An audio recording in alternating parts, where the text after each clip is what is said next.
রাত হলে অন্ধকার যেরকম সব জায়গাকে ছেয়ে যায়, এমন কোনো জায়গা বাদ থাকে না যেখানে অন্ধকার ঢুকে না।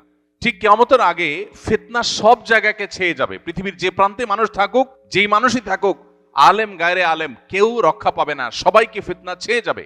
এই বিষয়ে নবী সাল্লাল্লাহু আলাইহি ওয়াসাল্লাম আমাদেরকে সতর্ক করার মানে হলো, ঝড় আসতে পারে, তোমরা যখন সে সময় পৃথিবীতে থাকবে তোমরা সতর্ক থাকবে, এবং ফিতনা তোমাদের ঈমান হরণ করবে। আল্লাহ সুবহানাহু ওয়া তাআলা তার হাবিব মুহাম্মদ সাল্লাল্লাহু আলাইহি সাল্লামের মাধ্যমে আমাদের জন্য অনেকগুলো ভবিষ্যৎবাণী করেছেন, অনেকগুলো সতর্কীকরণ আল্লাহ রাব্বুল আলামিন করেছেন। যে সমস্ত ভবিষ্যৎবাণীগুলো আমাদের জন্য গুরুত্বপূর্ণ, অতীব গুরুত্বপূর্ণ, এবং যে সমস্ত বিষয়ে আল্লাহ রাব্বুল আলামিন তার হাবিব মুহাম্মদ সাল্লাল্লাহু আলাইহি সাল্লামের মাধ্যমে আমাদেরকে সতর্ক করেছেন, সে বিষয়গুলোর মধ্যে থেকে অন্যতম একটা বিষয় হলো, পৃথিবীর আয়ু যখন শেষ হয়ে আসবে, মহাপ্রলয় মানব ইতিহাসের সবচেয়ে বড় ঘটনা, যেই ঘটনার মধ্য দিয়ে আল্লাহ তাআলা সৃষ্টি জগতের এই বিশাল বড় আয়োজন, এটার সমাপ্তি আল্লাহ তাআলা ঘটাবেন, সেই ঘটনার যত নিকটবর্তী হবে পৃথিবী, তত বেশি পৃথিবী ফিতনা সংকুল হবে এবং ফিতনায় পৃথিবী পরিপূর্ণ হয়ে যাবে। এ বিষয়ে নবী করিম সাল্লাল্লাহু আলাইহি সাল্লাম আমাদেরকে বারবার সতর্ক করেছেন, বিভিন্নভাবে সতর্ক করেছেন। নবী করিম সাল্লাল্লাহু আলাইহি সাল্লামের সে সমস্ত হাদিসগুলো পর্যালোচনা করলে দেখা যায় এবং বোঝা যায়, পৃথিবী যত তার পরিণতির দিকে এগিয়ে যাবে, কিয়ামত যত নিকটবর্তী হবে, তত মানুষের জন্য বহুমুখী ফিতনা ধেয়ে আসবে এবং ঈমান ধরে রাখা কঠিন হবে। এ বিষয় সম্পর্কে যত বেশি আমরা জানব, যত বেশি আমরা ঘাটাঘাটি করব, যত বেশি আমরা সতর্ক হব, তত বেশি আমাদের ঈমান, আমাদের আইডেন্টিটি, আমাদের তাকওয়া, আমাদের পরিচয় এবং আমাদের আল্লাহ ভীরুতা ইত্যাদিকে আমরা তত বেশি নিরাপদ এবং সেভ করতে পারবো, যত বেশি আমরা জানব। একজন মানুষ আগে থেকে যখন কোনো ঝড়ের পূর্বাভাস জানে, তখন ঝড় তাকে খুব বেশি লণ্ডভণ্ড করতে পারে না বা খুব বেশি ক্ষতিগ্রস্ত করতে পারে না, কারণ তিনি আগে থেকে জানেন এই ঝড় আসছে এবং এইভাবে অ্যাটাক এবং আক্রমণ করবে। একজন ইমানদার সেজন্য কিয়ামত পূর্ববর্তী ফিতনাগুলো সম্পর্কে যখন তিনি সচেতন হবেন, সতর্ক হবেন, তখন ফিতনা তার ঈমানকে লণ্ডভণ্ড করে দিতে পারবে না। আর এই জন্য এই বিষয়ে মুহাদ্দিসিনে কেরাম হাদিসের মৌলিক গ্রন্থগুলোতে বিভিন্ন অধ্যায় রচনা করে করে আমাদেরকে সতর্ক করেছেন, কিন্তু এগুলো নিয়ে আমাদের সমাজে খুব বেশি আলোচনা নাই, খুব বেশি চর্চা নাই, এবং আমরা খুব বেশি সতর্ক নই। এই সৃষ্টি জগৎ একসময় শেষ হবে, এটা আমাদের বিশ্বাসের গুরুত্বপূর্ণ একটা পার্ট বা অংশ। যেই ঘটনার মধ্য দিয়ে এই সৃষ্টি জগৎকে আল্লাহ তাআলা শেষ করবেন, এই সৃষ্টি জগতের মহা সংসারের এই আয়োজন পুরাটাকে আল্লাহ রাব্বুল আলামিন ক্লোজ করবেন, এবং সেই ঘটনার ভয়াবহতা কি হবে না হবে, পুরো কোরআনের শুরু থেকে শেষ পর্যন্ত বারবার বিভিন্ন জায়গায় সেই বিষয়গুলো আল্লাহ তাআলা আলোকপাত করেছেন। আর এই জন্যই আমি সবসময় আপনাদেরকে উদাত্ত আহ্বান করি, আপনারা কোরআনটা অর্থ সহকারে অনুগ্রহ করে একজন মুসলিম হিসাবে বুঝে পড়ার অভ্যাস গড়ে তুলুন।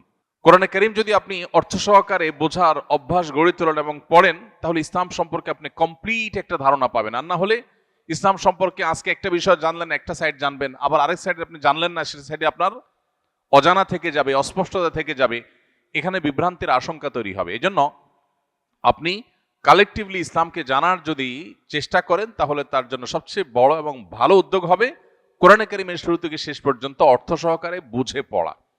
এই কোরআন পড়লে আপনি দেখবেন যে আল্লাহ তাআলা বারবার করে কোরআনে, বিশেষ করে শেষের পাড়ায় এবং শেষের দিকে এসে এই মহাপ্রলয়, এই পৃথিবীর ধ্বংসের যে ঘটনা, সেটা সম্পর্কে আল্লাহ আলোকপাত করেছেন। কোরআনে কারীমে সাধারণত সেই মহাপ্রলয়কে আস-সাআহ, অর্থাৎ সেই গুরুত্বপূর্ণ ক্ষণ, মুহূর্ত বলে অভিহিত করেছেন। এবং এই মহাপ্রলয় যখন হবে তখন কি হবে তার বর্ণনা কোরআনে কারীমের বিশেষ করে শেষের সূরাগুলোতে আমরা প্রায় সময় নামাজের মধ্যে পড়ি। সূরা আল কারিআ, সূরা আল আদিয়াত, সূরা ইযা যুলজিলাতিল আরদু জিলজালাহা, এসব সূরাগুলোতে আল্লাহ তাআলা এই কিয়ামতের ভয়াবহতা সম্পর্কে আলোকপাত করেছে, এবং শেষের দিকে প্রায় বেশিরভাগ সূরাতে এই বিষয়ে আলোচনা রয়েছে। এই মহাপ্রলয়, যেটার মধ্য দিয়ে আল্লাহ তাআলা ঈসা আলাইহিস সালামের সিংহা ফুৎকারের মাধ্যমে সৃষ্টি জগতের সবকিছুকে শেষ করবেন, এবং এই পাহাড় তুলার মতো যখন উঠতে থাকবে, গোটা সৃষ্টি জগতের সব প্রাণীকে আল্লাহ যখন শেষ করে ফেলবেন, কেউ থাকবে না, যেদিন আল্লাহ বলবেন লিমানিল মুলকুল ইয়াউম লিল্লাহিল ওয়াহিদিল কাহার, পৃথিবীতে বহু মানুষ বহু রাজত্ব, ক্ষমতা, দাপট, বহু কিছুর অহংকার নিয়ে ঘুরে বেরিয়েছ, কিন্তু আজ এক আল্লাহর কর্তৃত্ব ছাড়া, শ্রেষ্ঠত্ব ছাড়া, অস্তিত্ব ছাড়া আর কেউ নেই, এমনকি ফেরেশতারাও নেই। সবাইকে আল্লাহ তাআলা শেষ করে পুনরায় আবার সৃষ্টি করে মানুষের হিসাব নিকাশ গ্রহণ করবেন। এই যে ঘটনার মধ্য দিয়ে আল্লাহ তাআলা সৃষ্টি জগতের এই সব আয়োজন শেষ করবেন, সর্বশেষ প্রাণীটারও প্রাণ কেড়ে নেওয়া হবে, সবাই মৃত হয়ে যাবে, আল্লাহ ছাড়া কেউ থাকবেন না। সেটাই হলো মহাপ্রলয়, সেটাকে আমরা অনেকে কেয়ামত বলি। তো এই যে মহাপ্রলয় বা কেয়ামত, এটার সময় যত ঘনিয়ে আসবে, পৃথিবীর আয়ু যত শেষের দিকে যাবে, ইমানদারদের ইমানের উপরে টিকে থাকাটা তত চ্যালেঞ্জিং হবে। এটাকেই হাদিসের পরিভাষায় ফিতনা বা ফিতান বলা হয়েছে। মুহাদ্দিসিনে কেরাম কিতাবুল ফিতান, ফিতনা সম্পর্কিত অধ্যায় রচনা করেছেন। সেখানে কি ভাবে ফিতনা পতিত হতে পারে, ফিতনার গতি প্রকৃতি কেমন হতে পারে, সেগুলো সম্পর্কে ধারণা দেওয়া হয়েছে। নবী সাল্লাল্লাহু আলাইহি সাল্লামের একটি হাদিসের দিকে তাকালে আমরা দেখতে পাই, তিনি বলেছেন কিয়ামত যখন নিকটবর্তী হবে তখন পৃথিবীতে ফিতনা ছেয়ে যাবে। কিরকম ছেয়ে যাবে? কাওয়াকাইল মাতারি, বৃষ্টির ফোঁটা যেরকম পতিত হয় একের পর এক, একটার পর একটা ফিতনা পতিত হবে। মানুষ একটা ফিতনার মোকাবেলা করতে না করতে আরেকটা ফিতনা এসে পড়বে। রাত যেরকম, অন্ধকার যেরকম রাতকে ছেয়ে যায়, রাত হলে অন্ধকার যেরকম সব জায়গাকে ছেয়ে যায়, এমন কোনো জায়গা বাদ থাকে না যেখানে অন্ধকার ঢুকে না। ঠিক কিয়ামতের আগে ফিতনা সব জায়গাকে ছেয়ে যাবে। পৃথিবীর যে প্রান্তে মানুষ থাকুক, যেই মানুষই থাকুক, আলেম গায়রে আলেম, কেউ রক্ষা পাবে না, সবাইকে ফিতনা ছেয়ে যাবে। এই বিষয়ে নবী সাল্লাল্লাহু আলাইহি ওয়াসাল্লাম আমাদেরকে সতর্ক করার মানে হলো, ঝড় আসতে পারে, তোমরা যখন সে সময় পৃথিবীতে থাকবে তোমরা সতর্ক থাকবে এবং ফিতনা তোমাদের ঈমান হরণ করবে। তো এইরকম পরিস্থিতি সম্পর্কে নবী করিম সাল্লাল্লাহু আলাইহি ওয়াসাল্লামের অনেকগুলো হাদিস পাওয়া যায়। আমরা এখন মেলালে দেখি সেই সময়টা আমরা শুরু করেছি, সেই সময়টাতে প্রবেশ করা। এটা কতদূর প্রলম্বিত হবে, কতদিন দীর্ঘায়িত হবে, কত বছর চলবে, সেটা কি 100 বছর চলবে না 1000 বছর চলবে, আল্লাহ তাআলা ভালো জানেন। তবে ফিতনার মধ্যে আমরা প্রবেশ করে ফেলেছি। খোদ নবী করিম সাল্লাল্লাহু আলাইহি ওয়াসাল্লামের সময় থেকে সাহাবায়ে কেরাম ফিতনার আশঙ্কায় শঙ্কিত থাকতেন, সব সময় ভয়ভীত থাকতেন এবং এই ফিতনার আক্রমণে সতর্ক থাকতেন। তাহলে আজ প্রায় 1450 বছর পর নবী সাল্লাল্লাহু আলাইহি ওয়াসাল্লাম যে ফিতনার কথা বলেছেন, আমরা তাকালে দেখি অফিসে যাই সেখানে ফিতনা, শিক্ষা প্রতিষ্ঠানে যাই সেখানে ফিতনা, ফ্যামিলিগত জীবনে প্রবেশ করলে সেখানে ফিতনা। ফিতনা ছাড়া আমরা কিছু দেখি না, এমনকি ধর্মীয় প্রতিষ্ঠানগুলোতেও নানাবিধ ফিতনা। ফিতনা জিনিসটা কি? আমরা অনেকেই ফিতনা বিষয়ে পরিপূর্ণ ক্লিয়ার না বা পরিষ্কার না হয়তোবা। ফিতনা মানে আমরা ধোঁয়াশা বলতে পারি, বিভ্রান্তি বলতে পারি। কোথাও আপনি দেখতে পাচ্ছেন মরিচিকা, যে মরিচিকা আপনি দেখছেন খোলা চোখে পানি, সেটা আসলে পানি না, সেটা মরিচিকা। এটা এক প্রকারের ফিতনা। এটাকে আপনি মনে করছেন অনেক ভালো, সেটা আসলে ভালো না, তার পেছনে লুকিয়ে আছে কালো অন্ধকার। ঠিক একইভাবে কিয়ামতের আগে মানুষ ডিসিশন নিতে পারবে না, সিদ্ধান্ত গ্রহণ করতে পারবে না। এমন এমন ইস্যু আসবে যে ইস্যুতে তার ঈমান নিয়ে সে সন্দেহের দোলাচলের মধ্যে পড়ে যাবে, যা আসলে আমি ঠিক আছি, আমার বিশ্বাস আদৌ ঠিক আছে। এমন এমন ক্রাইসিস আসবে, কখনো হয়তো উন্নয়নের নামে, উন্নতির নামে, গবেষণার নামে, জীবনমানকে উন্নত করার নামে, সায়েন্স এবং টেকনোলজির নামে, নানা নামে পৃথিবীতে এমন এমন পরিবেশ তৈরি হবে যে মানুষ রীতিমতো তার বিশ্বাস, তার ঈমান নিয়ে সংশয়ের মধ্যে পড়ে যাবে। আজ এই সংশয়বাদ ঘরে ঘরে, জনে জনে, এটাকে আমরা আজকের পৃথিবীর নতুন তুফান বলতে পারি। এই নতুন তুফান সম্পর্কে নবী সাল্লাল্লাহু আলাইহি ওয়াসাল্লাম সতর্ক করেছেন। একটা সময় আসবে, নবীজি সাল্লাল্লাহু আলাইহি সাল্লাম বলেছেন, ইউসবিহুর রাজুলু মুমিনা ওয়া ইউমসি কাফিরা। মানুষ সকালবেলা ঈমানদার হয়ে সকাল করবে, দিন শুরু করবে, সন্ধ্যায় সে বেঈমান হয়ে যাবে। কারণ হয়তো সন্ধ্যায় ঈমান থাকবে কিন্তু সকালে ঘুম থেকে উঠে সে বেঈমান হয়ে যাবে। ঈমানটা এত ঠুনকো হবে, এত দুর্বল হবে, কচু পাতার পানির মতো এতটা নড়বড়ে হবে যে তার আইডেন্টিটি মুহূর্তের ভিতর পরিবর্তন হবে। এমন এমন চমক আসবে। এখন পৃথিবীটা হলো চমকের পৃথিবী, একের পর এক চমক। আমরা সার্চ ইঞ্জিনের যে চমক, সেটা দেখে সারতে না সারতে এআই এর চমক, আর্টিফিশিয়াল ইন্টেলিজেন্সের চমক আমাদের সামনে এসে উপস্থিত। আমরা যোগাযোগ ব্যবস্থার ক্ষেত্রে একটার পর একটা চমক দেখছি। মানুষকে আল্লাহ তাআলা এমন এমন সক্ষমতা দিচ্ছেন, মানুষের ব্রেইনে এমন এমন ইস্যু আল্লাহ তাআলা দিচ্ছেন, এমন এমন আইডিয়া আল্লাহ তাআলা মানুষের মধ্যে দিচ্ছেন, যেই জিনিসগুলো অনেক ক্ষেত্রে আমাদেরকে রীতিমতো সন্দেহের মধ্যে ফেলে দেয় যে আসলে মানুষ এবং মানুষের সৃষ্টিকর্তা আল্লাহ রাব্বুল আলামিন এবং সৃষ্টি জগৎ, এই দুইয়ের মধ্যে পার্থক্য করা আমাদের জন্য কঠিন হয়ে যায়। ভাইরা আমার, ফিতনা কতভাবে পতিত হতে পারে, কত দিক থেকে আসতে পারে, সেটা আমাদের ধারণা এবং কল্পনারও বাহিরে। কিয়ামত যত নিকটবর্তী হবে, মানুষের ঈমানদারের আইডেন্টিটি ধরে রাখা তত কঠিন হবে। এটাই ফিতনা। সেই সময়টা আমরা শুরু করেছি, প্রবেশ করেছি, পার করছি। যত সময় যাবে এই ক্রাইসিস, এই সংকট আরো বাড়বে, আরো বৃদ্ধি পাবে। নবী করিম সাল্লাল্লাহু আলাইহি সাল্লাম আমাদেরকে সতর্ক করেছেন। তিনি বলেছেন, বাদিরু বিল আমালি ফিতানা কাকিতাইল লাইলিল মুজলিম। তোমরা ভালো কাজ নেকামল করার জন্য প্রতিযোগিতায় লিপ্ত হও এবং দ্রুততার সাথে অগ্রসর হও ভালো কাজের দিকে। কারণ এমন সময় আসছে যখন গভীর গুটগুটে অন্ধকার রাত যেরকম অন্ধকার হওয়ার কারণে কোনটা ভালো কোনটা মন্দ মানুষ পরখ করতে পারে না, এরকম সময় আসবে যে তুমি সত্য আর অসত্য, ভালো আর মন্দ পরখ করতে কষ্ট হবে।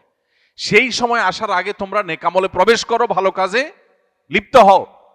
এবং সেই সাথে নবী সাল্লাল্লাহু আলাইহি সাল্লাম বলেছেন, আবু সা'লাবা আল খুশানি রাদিয়াল্লাহু তাআলা আনহু থেকে বর্ণিত হাদিসে তিনি বলেছেন, ফা ইন্না মিন ওয়ারাইকুম আইয়ামা আস-সাবরু ফীহিন্না মিসলাল কবদি আলাল জামার।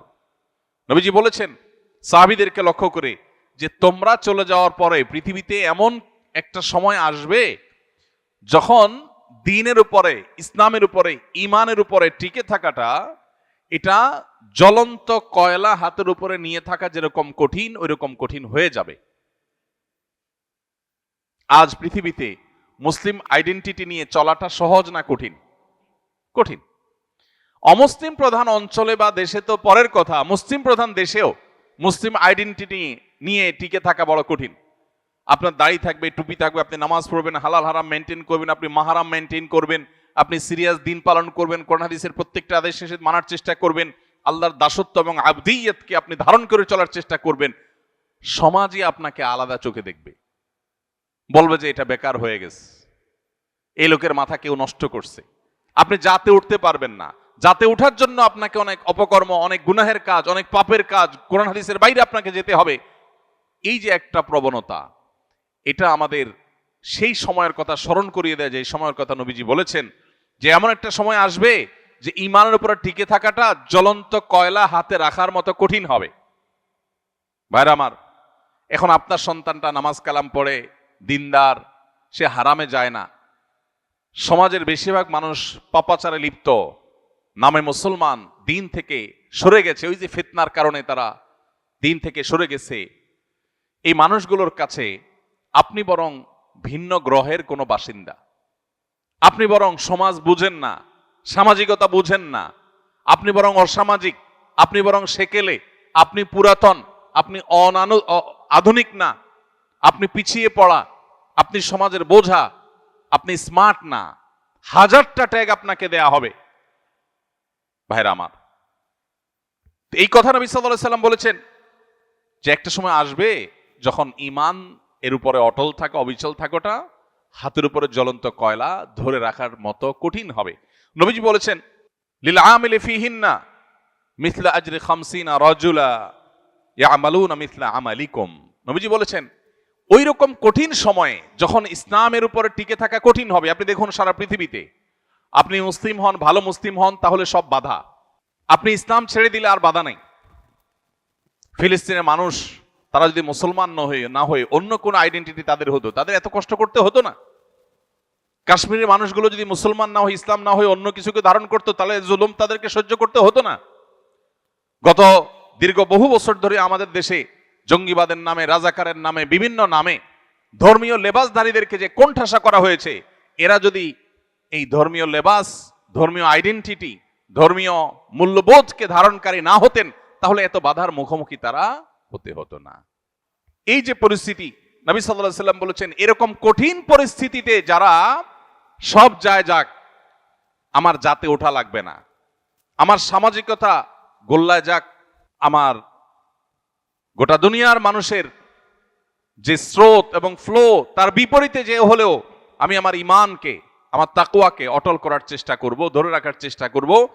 এই প্রতিজ্ঞা যদি কেউ করে এবং সে টিকে থাকতে পারে, নবীজি বলেছেন সেই লোক একজন আমল করে যে সওয়াব পাবে, সাহাবীদেরকে বলেছেন তোমরা 50 জন আমল করলে যে পরিমাণ সওয়াব পায়, সে একজন সে সওয়াব পাবে। 50 জনের আমলের সওয়াব একজন পাবে। নামাজ পড়বে এক ওয়াক্ত, সওয়াব পাবে 50 ওয়াক্তের, 50 জনেরটা।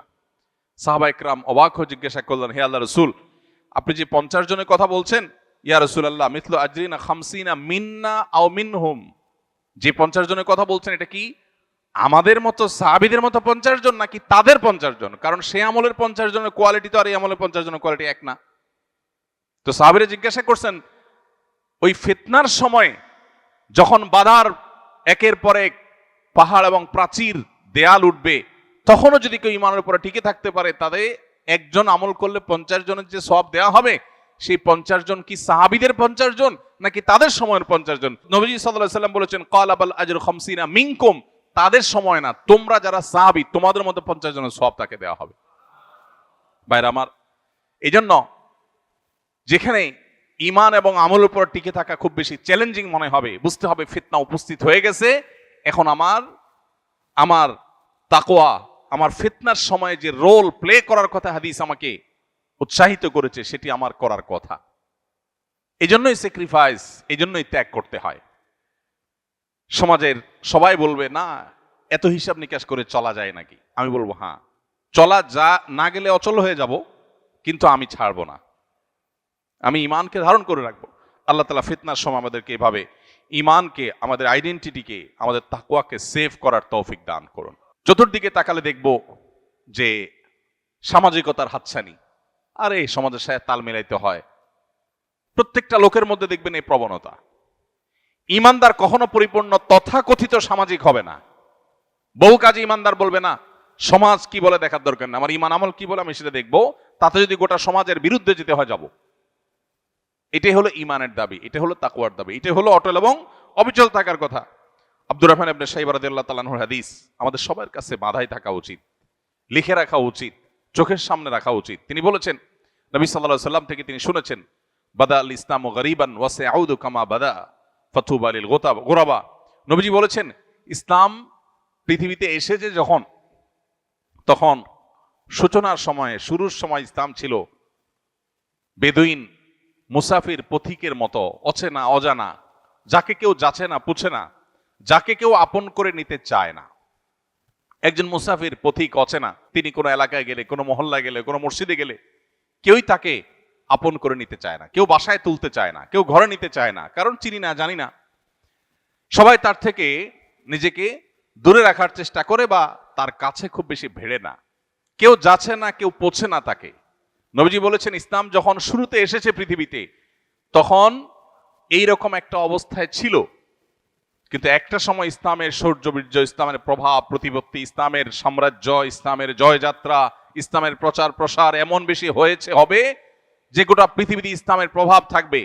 কিন্তু আবার পৃথিবীতে ইসলাম আগের জায়গায় ফেরত যাবে, অর্থাৎ আবার এমন একটা সময় আসবে কিয়ামতের আগে যে পৃথিবীতে ইসলামকে কেউ ধারণ করতে চাইবে না, ইসলামের পরিচয়ে কেউ পরিচিত হতে চাইবে না।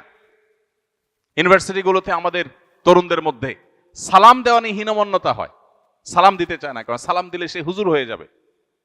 এখানে কেউ সালাম দেয় না, এখানে হাই বলে, হ্যালো বলে, এখানে সালাম দেয় না। ঠিক একইভাবে কর্পোরেট দুনিয়াতে, সেখানে যারা বসবাস করছেন, ব্যক্তিগত জীবনে ইসলাম যতই প্র্যাকটিস করুক, ওখানে উনি সালাম দেন না, কারণ এখানে সালাম দেওয়া না প্রচলন নাই। এরকম আরো বহু বিষয়ের প্রচলন নাই। তো এইরকম সময়গুলোতে নবী সাল্লাল্লাহু আলাইহি সাল্লাম বলেছেন, যখন পৃথিবী তার শেষ পরিণতির দিকে আসবে, ইসলাম আবারও ওই প্রথম যুগে যেরকম ইসলাম কেউ ধারণ করতে চাইতো না, মক্কাতে যখন ইসলাম শুরু হয়েছে, ইসলামের পরিচয় পরিচিত হওয়াটা রিস্কি ছিল। এই পরিচয় পরিচিত হলে তারপরে জুলুম নেমে আসতো, কেউ ওয়েলকাম করতো না, গরিব ছিল, অসহায় ছিল ইসলাম। নবীজি বলেছেন, কিয়ামতের আগে আবার এরকম একটা সময় আসবে যখন ইসলাম এরকম অসহায় হবে, কেউ ইসলামকে ধারণ করতে চাইবে না, সবাই জাতে উঠতে চাইবে। নবীজি বলেছেন, ফাতুবা লিল গুরাবা। এই যে শুরু এবং শেষ ইসলামের, মাঝখানে জয়যাত্রা, শুরুতে কঠিন সময় ছিল মক্কাতে, আবার কঠিন সময় আসবে পৃথিবীতে, এই দুই সময়ে যারা ইসলামকে ধারণ করে থাকবে, ওই অসহায় ইসলামকেই ধারণ করবে, সে জাতি উঠতে চাইবে না, সে সামাজিক তথাকথিত সামাজিক হতে চাইবে না, সে সমাজের মানুষের দৌড়ে টিকে থাকতে চাইবে না, সে ইসলামের দৌড়টাকে টিকে রাখার চেষ্টা করবে। এই মানুষগুলোকে নবীজি বলেছেন এরা হলো ইসলামের সে অসহায় সময়ের সঙ্গী। এই মানুষগুলো সম্পর্কে নবীজি বলেছেন ফাতুবা, তারা যেন সুসংবাদ গ্রহণ করে, এদের জন্যই হলো আখিরাতের শেষ হাসি। ভাইরা আমার, তখন নবীজিকে জিজ্ঞাসা করা হলো মানিল গোরাবা ইয়া রাসূলুল্লাহ, হে আল্লাহর রাসূল, ইসলামের কঠিন সময়ে যারা ইসলামকে ধারণ করবে, আপনি যাদেরকে গরীব বলে আখ্যায়িত করেছেন, এখানে অর্থকরী না থাকলে যে গরীব হয় সেটা উদ্দেশ্য নয়, বরং দুঃসময়ের কাণ্ডারি, যাচ্ছে না পোছে না সেরকম পথিকের মতো ইসলামকে ধারণকারী বলতে হে রাসূল আপনি কাকে বুঝিয়েছেন? নবীজি তখন বলেছেন আল্লাযীনা ইউসলিহুনা ইযা আফসাদান নাস, মানুষ যখন ফিতনায় পতিত হয়ে যাবে, সমাজ যখন নষ্ট হয়ে যাবে, তখন যারা মানুষের সংশোধনে কাজ করবে, নিজেরা কোরআন হাদিসের পথে থাকবে আর সমাজকে সংশোধনের পথে আহ্বান করবে, এই মানুষগুলো হলো সেই মানুষ যাদের জন্য নবী সাল্লাল্লাহু আলাইহি ওয়াসাল্লাম সুসংবাদ দিয়েছেন। ভাইরা আমার, সেরকম কঠিন সময় আমরা পার করছি। আমাদের দরকার এখন ঈমানকে আঁকড়ে ধরা, আমাদের দরকার এখন মুসলিম আইডেন্টিটিকে আঁকড়ে ধরা। আমরা দেখব চতুর্দিকে আমাদের সন্তানদের, আমাদের পরিবারে, আমাদের আশেপাশে, আমাদের সমাজে, সোসাইটিতে, পরিবেশ সব দিকে আমরা দেখব যে সবাই জাতে ওঠার চেষ্টা করছে। কেউ তার অরিজিনকে ধরে রাখার, মৌলিকত্বকে ধরে রাখার, তার শেকড়কে সন্ধান করবার চেষ্টা করছে না। এটা নবী সাল্লাল্লাহু আলাইহি সাল্লাম বহু আগে ভবিষ্যদ্বাণী করেছেন যে এরকম সিচুয়েশন আসবে, সিচুয়েশন আরো জটিল হবে। তো সিচুয়েশন যখন জটিল হয় তখন মানুষের প্রচেষ্টা আরো শক্ত হয়। আপনি সাধারণ পুকুরে যখন সাঁতার কাটেন তখন আপনার যে অ্যাপ্রোচ থাকে, আপনি সমুদ্রের উত্তাল তরঙ্গের বিপরীতে যখন সাঁতার কাটেন তখন অ্যাপ্রোচ একরকম থাকে না। আপনি যখন রাস্তায় স্বাভাবিকভাবে চলাফেরা করেন তখন আপনার সেই সতর্কতা থাকে না, যখন আপনি প্রচন্ড ঝড়ের পরিবেশে আপনি চলাফেরা করেন তখন আপনার পোশাক আশাক উড়ে যায় কিনা সেগুলোর পরে যতটা আপনি সতর্ক হন। ঠিক একইভাবে ফিতনা সংকুল সময়ে ঈমান যেন টিকে থাকে, ঈমান যেন হারিয়ে না যায়, কুফরি এবং ফিতনার ঝড় যেন ঈমানকে লণ্ডভণ্ড করে দিতে না পারে, সেজন্য একজন ঈমানদার তিনি তার সব শক্তি দিয়ে তার ঈমানকে টিকিয়ে রাখার চেষ্টা করবেন। আল্লাহ রাব্বুল আলামিন আখিরি জামানার কিয়ামত পূর্ববর্তী ফিতনা সংকুল সময়ে আকাশ থেকে বৃষ্টির মতো অনবরত ফিতনা যখন পতিত হতে থাকে, যখন অন্ধকার ছেয়ে যায়, ভালো মন্দ নিরূপণ করতে পারি না, সংশয়বাদ যখন আমাদেরকে গ্রাস করে ঘিরে ধরে, এরকম সময় আল্লাহ তাআলা আমাদেরকে ঈমানের এই পরিচয়কে ধারণ করে থাকার তৌফিক দান করুন। ভাইরা আমার, আমরা চতুর্দিকে দেখি নানাবিধ ফিতনা, ফিতনার তালিকা, ফিতনার নজির, ফিতনার দৃষ্টান্তগুলো যদি আমরা আলোচনা করতে চাই সেটা অনেক লম্বা, অনেক দীর্ঘ। এর মধ্যে থেকে একটা উদাহরণ হলো আজকের পৃথিবী উন্নয়নের নামে আমাদের এমন জীবনধারা বা এমন লাইফস্টাইল আমাদেরকে উপহার দিয়েছে যেখানে মানুষ প্রচুর পরিমাণ সম্পদ কামাই করা এবং খুব বেশি সুখ স্বাচ্ছন্দ্য আর ভোগ বিলাসের মধ্যে থাকা, এটা জীবনের অন্যতম লক্ষ্যে পরিণত হয়েছে। এখন এই পাইপলাইনে যখন মানুষ একবার প্রবেশ করে তখন এটার কোনো শেষ থাকে না। টাকা পয়সা কামাই করা, সমাজের স্রোতের তালে চলা, সামাজিকতা মেনটেন করে চলা এবং অন্য 10 জনের মতো হয়ে চলার চেষ্টা করা, এগুলো মানুষকে তার দ্বীন, তার ঈমান, তার আখিরাত এই চর্চা থেকে আস্তে আস্তে তার অজান্তে দূরে সরায় দেয়। এই জন্য নবী করিম সাল্লাল্লাহু আলাইহি সাল্লামকে আল্লাহ তাআলা সতর্ক করেছেন, আমাদেরকে আল্লাহ সতর্ক করেছেন। কোরআনে কারিমে আল্লাহ বলেছেন ইন্নামা আমওয়ালুকুম ওয়া আওলাদুকুম ফিতনা, তোমাদের সম্পদ এবং সন্তান এগুলো এক প্রকারের ফিতনা, অর্থাৎ এগুলো তোমাদেরকে ধোঁয়াশার মধ্যে ফেলে দেয়। ঈমান নাকি টাকা পয়সা, ঈমান নাকি সামাজিক স্ট্যাটাস, ঈমান নাকি সন্তান সন্ততির তথাকথিত ক্যারিয়ার।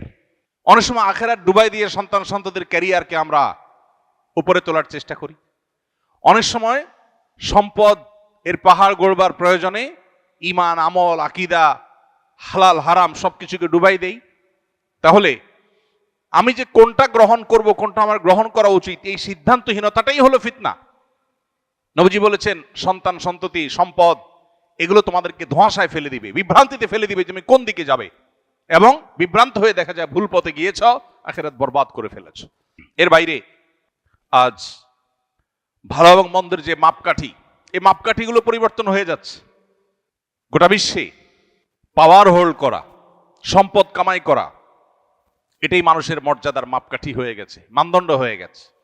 ভালো মানুষের ভাত নাই, সহজ বাংলায়। ভাত আছে কার? যার পাওয়ার আছে, যার টাকা পয়সা আছে। যত নিকটবর্তী হবে পৃথিবী, তত সেদিকে মানুষ চলে যাবে। সমাজে এইরকম পরিবেশে পরিস্থিতি মানুষ চিন্তা করবে, ভালো মানুষই পরে, আগে টাকা পয়সা কামাই করি, আগে পাওয়ার গেইন করি। কারণ পাওয়ার গেইন করলে, টাকা পয়সা কামাই করলে সমাজে সবাই বাহাবা দিবে। এখন এই সময়টাতে সমাজে আমি লাইমলাইটে আসাটা গুরুত্বপূর্ণ না আমার মুসলিম আইডেন্টিটিকে ধরে রাখা গুরুত্বপূর্ণ, এটা হলো ফিতনা। বেশিরভাগ মানুষ জোয়ারে গা ভাসায়, না এ যুগে টাকা পয়সা না হলে চলে নাকি, এ যুগে ভালো চেয়ারে না গেলে চলে নাকি।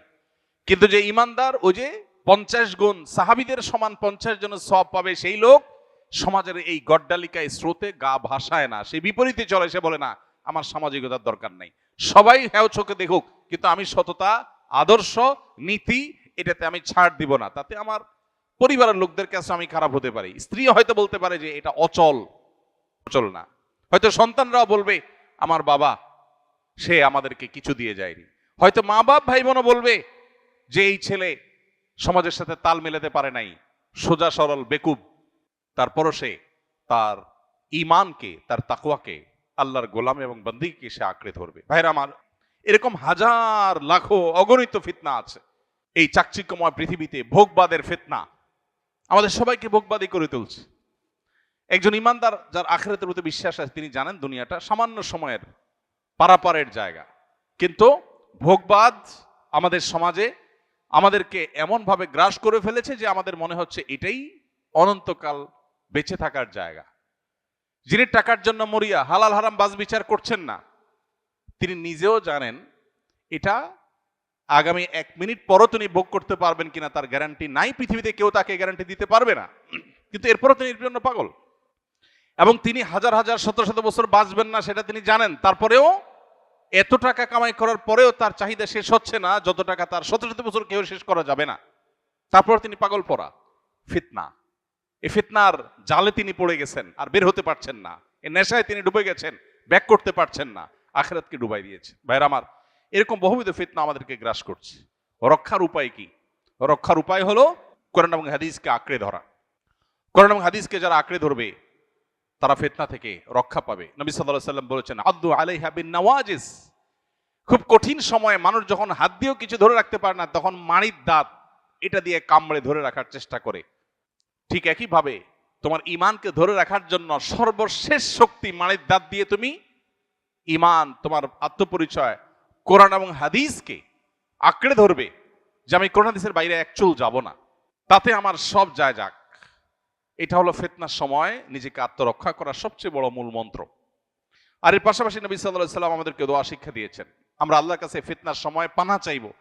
আল্লাহুম্মা ইন্না নাউযু বিকা মিনাল ফিতান বা আল্লাহুম্মা ইন্নী আউযু বিকা মিনাল ফিতান মা যাহারা মিনহা ওয়া মা বাতান।